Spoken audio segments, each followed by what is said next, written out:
Have you ever looked at someone you love, maybe your mother, your grandfather, your spouse, and felt something shift? Not something dramatic, nothing loud, just small things. Less appetite, a little more sleep, a slower pace, a longer pause before answering, a distant look you can't quite explain. You brush it off. They're just getting older, you say.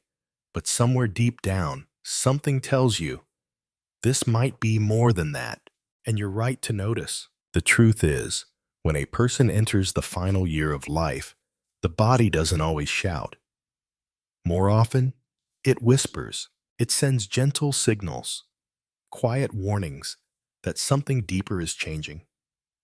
But most families don't recognize those signs until it's too late, until the moment has passed and they look back with the painful clarity of hindsight.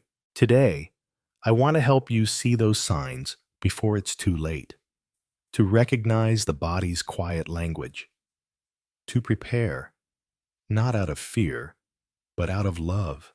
Because when you understand what's happening, you won't be caught off guard. You'll know how to bring comfort. You'll know how to make the most of the time you still have.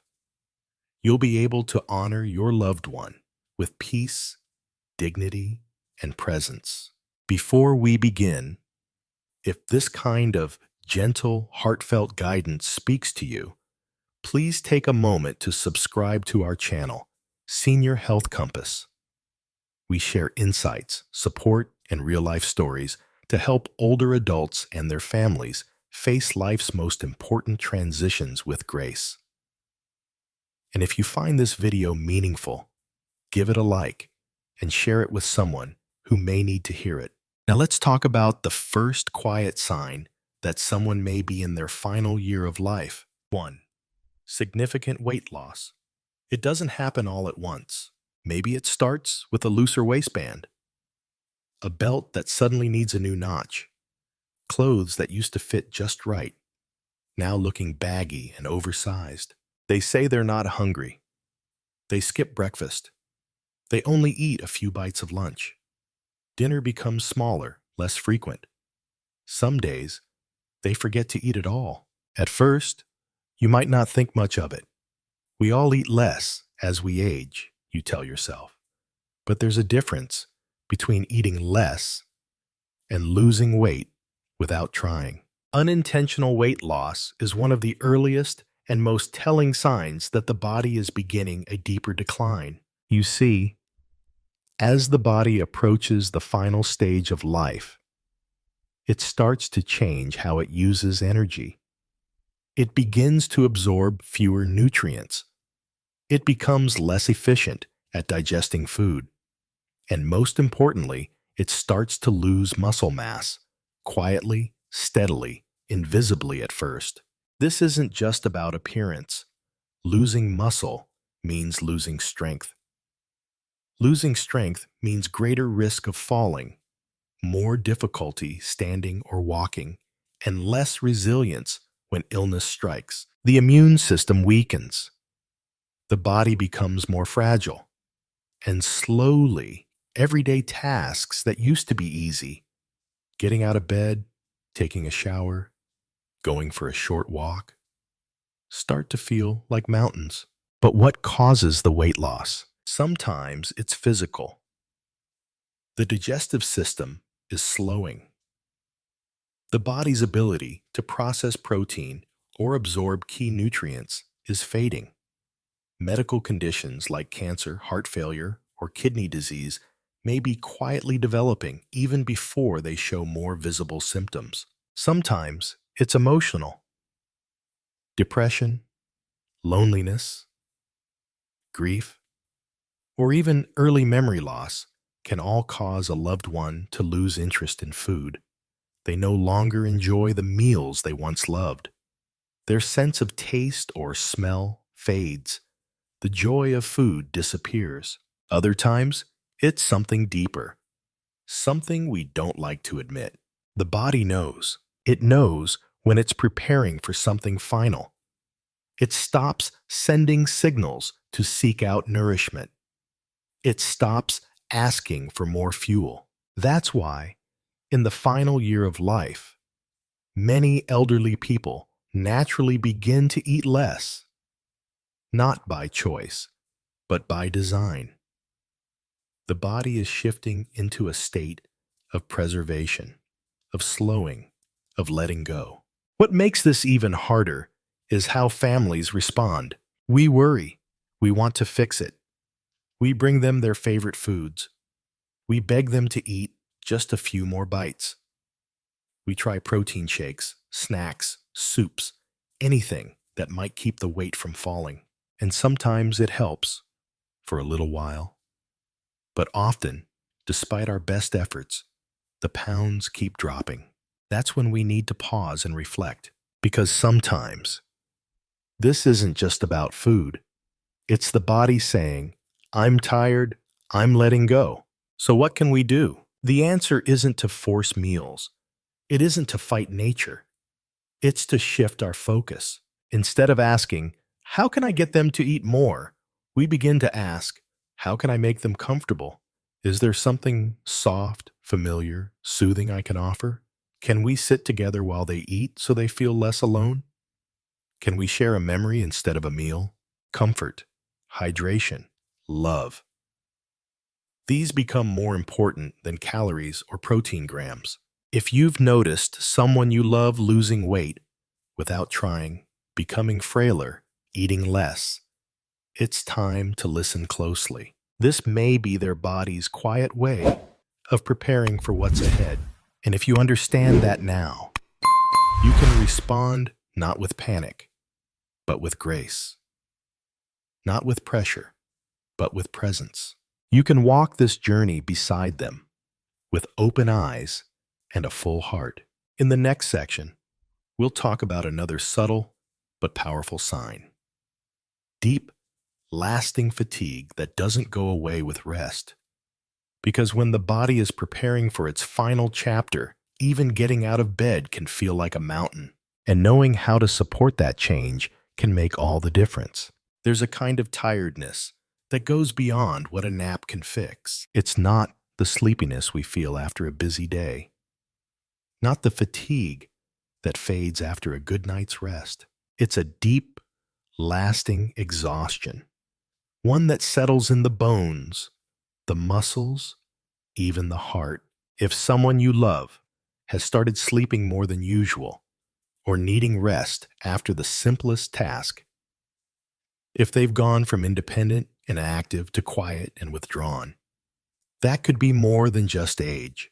It could be the body beginning to slow down permanently. Extreme fatigue and weakness is one of the clearest signs that a person may be in the final year of life. It often begins slowly. Maybe they start needing help getting out of bed. Maybe you notice they pause before standing up, or they lose their balance more easily. Walking across the room becomes tiring. Taking a shower feels like a workout, and they sleep more. Longer naps in the afternoon. Earlier bedtimes. A hard time staying awake through a conversation or a meal. You might try encouraging them. Come on, you can do it.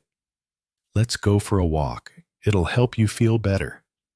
But no matter how gentle the push, they seem unable to keep up. And here's why. When the body begins entering the final phase of life, it naturally starts preserving energy. Just like a battery that's running low, it powers only the most important systems. The heart beats slower. Blood flows less efficiently. Muscles receive less oxygen. It's not that the person is giving up. It's that the body is prioritizing survival in a quieter way. Instead of fueling movement, it begins directing energy toward vital organs. Movement becomes a burden. Speaking becomes tiring. Even staying awake for long periods takes effort. Some people describe it as feeling like gravity is stronger, like everything takes more strength than it used to. But here's something we don't always talk about. This kind of fatigue also affects the spirit. For a person who's always taken pride in their independence, losing the ability to do simple things can be deeply painful. They might start saying things like, "I feel useless. I'm just a burden now. I don't want to bother anyone." And so they retreat. They talk less. They stop participating in family activities. They avoid visitors, not because they don't care, but because it takes too much energy to keep up. This emotional withdrawal is not laziness. It's a natural response to feeling exhausted all the time, and yet, it's one of the most misunderstood changes. Family members often think they just need to try harder. But the truth is, this kind of tiredness isn't something you can fight your way out of. No amount of motivation or willpower can undo the body's internal changes. What's needed most is understanding. If you notice a loved one struggling with persistent weakness, here's what you can do. Don't push. Instead, ask, what feels comfortable for you right now? Let them rest without guilt. Create quiet spaces where they don't feel pressure to perform or socialize. Help with tasks, but offer support gently. Sit beside them. Hold their hand. Read to them. Share a soft moment rather than trying to fill the silence with activity. Their energy may be low, but your presence still means everything. And there's another important shift to make. We often measure a person's quality of life by what they can do, how far they can walk, how much they can lift, how many chores they finish. But in this final season, life becomes less about doing and more about being there, being kind, being still together. If your loved one is experiencing deep, ongoing tiredness that doesn't go away with rest, see it as the body's message. Soft, but honest. It's telling you, I'm slowing down. I'm preparing. This isn't the time to fight it. It's the time to hold them close, to make their days lighter and quieter, to reduce expectations and increase compassion. They may not remember every word you say. They may not have the strength to speak as much as they used to, but they will feel your love. And in the end, that love is what truly matters. In the next part, we'll explore another subtle sign, one that doesn't show up in the body, but in the mind. Because often, the first hint that someone is nearing life's final chapter is found in their thoughts, their memories, and the quiet moments when they begin to drift somewhere else. There comes a time when a loved one, once so vibrant and present, begins to seem distant. It's not just forgetting where they put their glasses or needing a reminder about the day of the week. It's something deeper. You notice it in their eyes, the way they stare a little longer before answering, the way their mind seems to wander even in the middle of a sentence. And slowly, you begin to see it more often. They forget names. They ask the same questions repeatedly. They lose track of time or get confused in familiar places. Maybe they mix up memories or seem unsure about events that just happened. At first, it's easy to think, it's just normal aging. And sometimes it is. But when confusion becomes more frequent, more noticeable, more unsettling, it may be a sign that the brain is quietly beginning to shut down. Just like the rest of the body, when a person is nearing the final year of life, the brain receives less oxygen, less blood flow, and fewer nutrients. And just like any other organ, the brain begins to function more slowly, more unevenly. It's not sudden. In fact, it's often subtle. One day, they're laughing with you like always.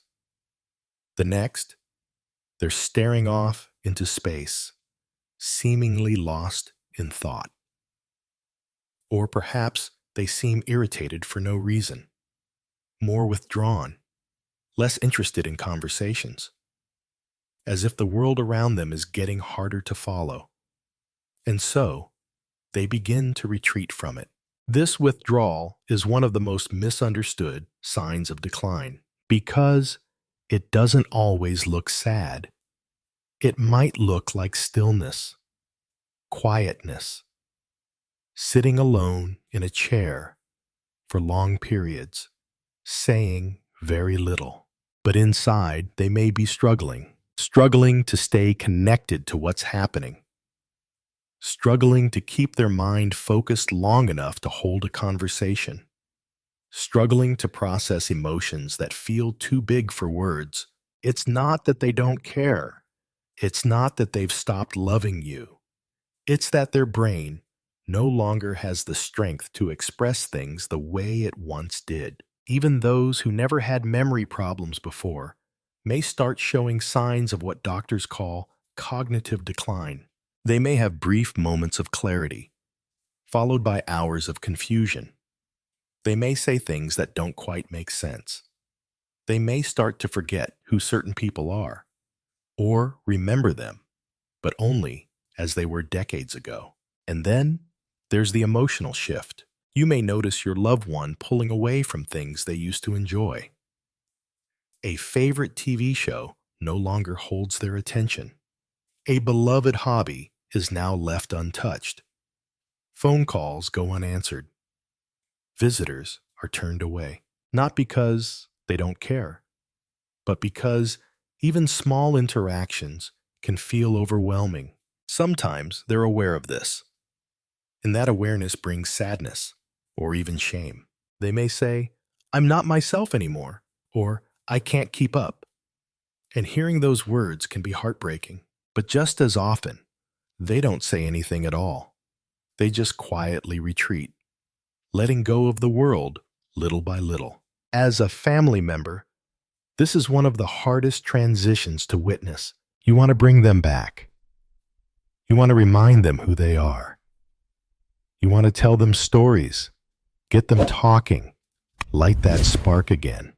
But sometimes, the best thing you can do is meet them where they are. Not to pull them back into your world, but to step into theirs. If they forget something, don't correct them harshly. If they don't respond, don't take it personally. If they stare out the window, sit beside them in silence. Let them feel your presence, not your pressure. Because even when the words fade, even when memories slip away, love doesn't disappear.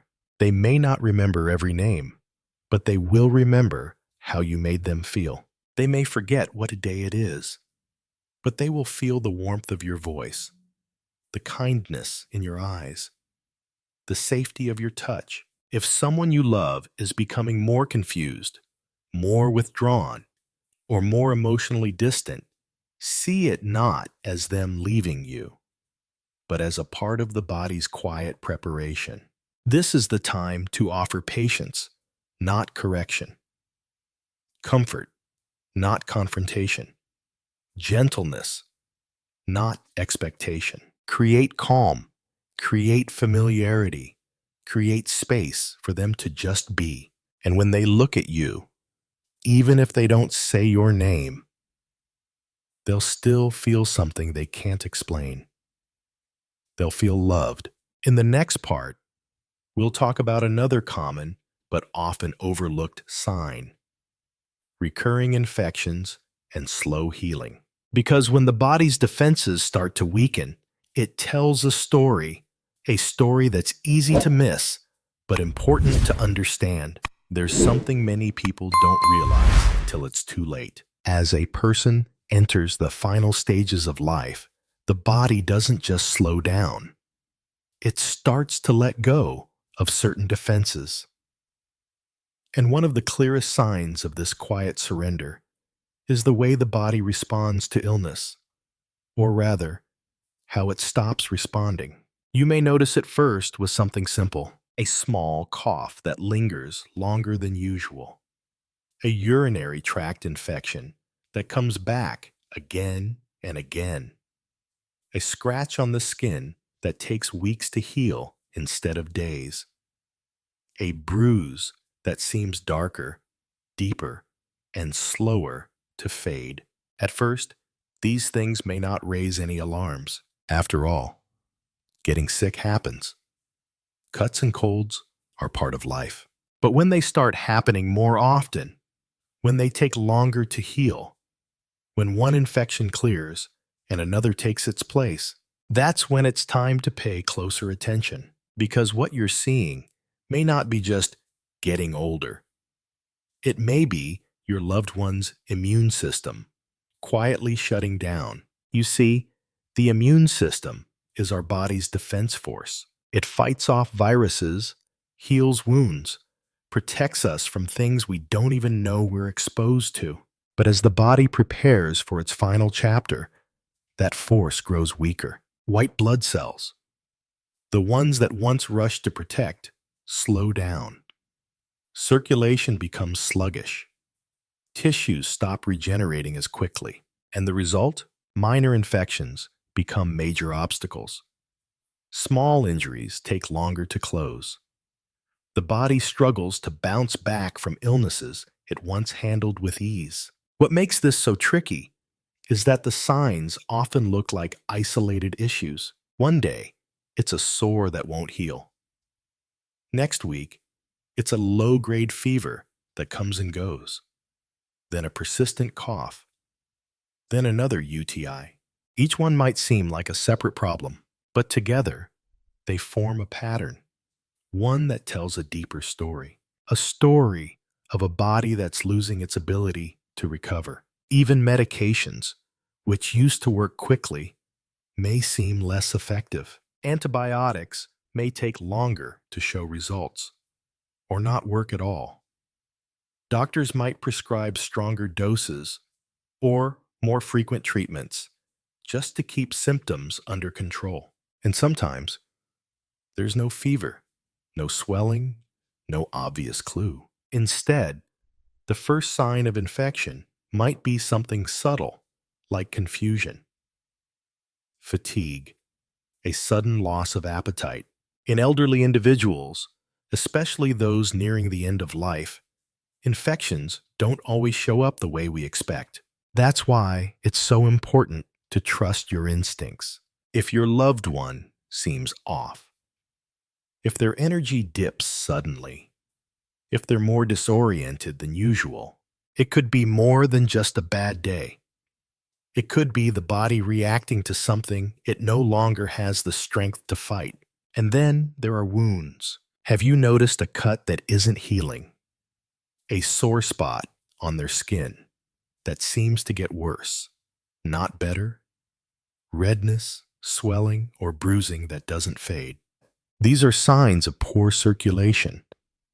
When the heart grows weaker, it prioritizes blood flow to vital organs. The skin, the arms, the legs gets less attention, and healing slows to a crawl. For bedridden or less mobile seniors, this creates another risk: bed sores. Without movement and proper care, pressure points on the body break down. These wounds can become deep, painful, and in some cases, dangerous. It's heartbreaking to watch because you want to fix it. You want to bring in more doctors, try more medicine, find a solution. But sometimes, the body has already made a decision. And in these moments, comfort becomes more valuable than a cure. That doesn't mean giving up. It means shifting focus. Instead of chasing the next round of antibiotics, focus on keeping their body clean and comfortable, helping them stay hydrated, using soft clothing and gentle bedding, moisturizing dry skin, turning them regularly if they're in bed for long periods, offering love and calm presence, even more than medicine. Sometimes, these small acts of care do more to ease suffering than any prescription ever could. And perhaps the most important thing to remember is this: even as the body weakens, the heart still feels, the soul still responds, and your presence still matters. If you're seeing these signs, frequent infections, slow healing, or unusual fatigue, it may be the body's way of asking you to slow down with it, to stop fighting, and to start being gentle, being near, being aware of what matters most right now. Because when the immune system fades, when the body stops bouncing back, that's not the time to panic. That's the time to draw closer. In the next and final section, we'll talk about one of the most visible and powerful signs: the way breathing and circulation change near the end. It's the body's final language, and it can be both alarming and beautiful in its honesty. There's something deeply human about breathing. It's the very first thing we do when we enter this world. And quietly, it's often the last thing we let go of. That's why one of the most powerful and visible signs that a person may be entering the final stage of life is a change in the way they breathe. You may notice it in small ways at first. A loved one who used to breathe calmly now seems a little short of breath after standing up. They pause mid-sentence to catch their breath. They start sleeping propped up instead of lying flat, because it's easier to breathe that way. A gentle wheeze, a persistent cough, a slower rise and fall of the chest. At first, it may seem like nothing, just a cold or tired lungs. But slowly, subtly, the rhythm begins to change. Breathing may become more shallow or more labored. You might hear gurgling sounds in the chest, especially at night or when they're lying down. Sometimes, the breathing grows irregular. There may be long pauses between breaths. Then suddenly, a deep inhale, followed by silence again. This pattern has a name: Cheyne-Stokes respiration. It often appears in the final months or weeks of life. And while it can be unsettling to witness, it's not painful. It's simply the body adjusting, doing what it needs to do on its own time. And then there are changes you can see and feel in the body's circulation. You may notice their hands and feet are colder than usual. Their fingers turn pale or slightly blue. Sometimes, the skin takes on a mottled, patchy appearance, especially around the toes, ankles, or knees. These signs mean that blood flow is slowing down. The heart, now weaker, is directing what little energy it has left to the most vital organs, like the brain and lungs. Less blood reaches the skin. Less oxygen flows to the limbs. This is the body's way of preserving itself, of choosing gently where to focus its last resources. For family members, seeing these changes can be frightening. You may wonder, should we call someone? Is something wrong? Can we fix this? But sometimes, the most loving response is acceptance. These changes don't mean the person is suffering. They mean the body is transitioning, slowing down, preparing. In this stage, comfort becomes everything. If breathing becomes difficult, propping them up with pillows can help. A fan placed nearby can ease the feeling of breathlessness. Cool cloths, soft blankets, and sips of water can offer small but meaningful relief. Sometimes, medications or low-flow oxygen are prescribed to make breathing easier. But often, the most powerful comfort is simply being there, holding their hand, letting them know, even without words, you're not alone. Because in these final moments, words may fail. but presence never does. And here's something important I want you to hear. Even if their eyes are closed, even if they aren't speaking, even if their breathing is irregular and their skin is cold, they can still feel you. They can hear your voice. They can sense your touch. They know you're near. And that nearness matters more than anything else in the world. So speak gently. Remind them of a favorite memory. Tell them they're loved. Say what's in your heart, even if it's hard, because this is a sacred time. Not because death is near, but because love is present. Letting go is never easy. But when we understand what's happening, when we recognize the signs, not as problems to fix, but as messages to receive, something shifts. We stop trying to hold on to every moment, and we begin to cherish the ones we still have.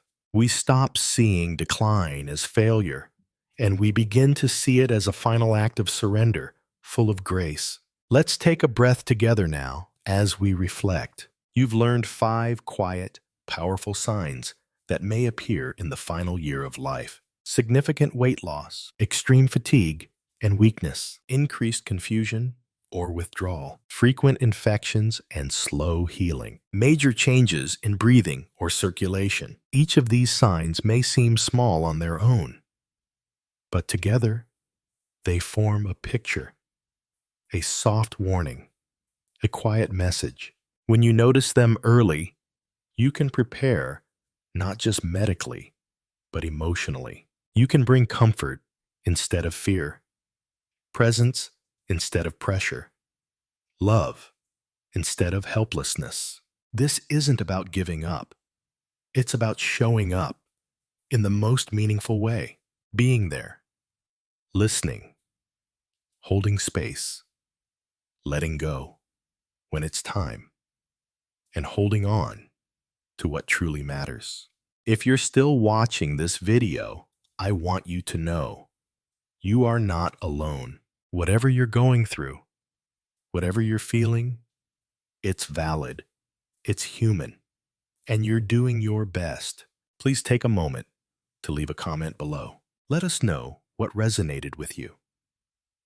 Share a story, ask a question, or simply type 1 if this video helped you in any way.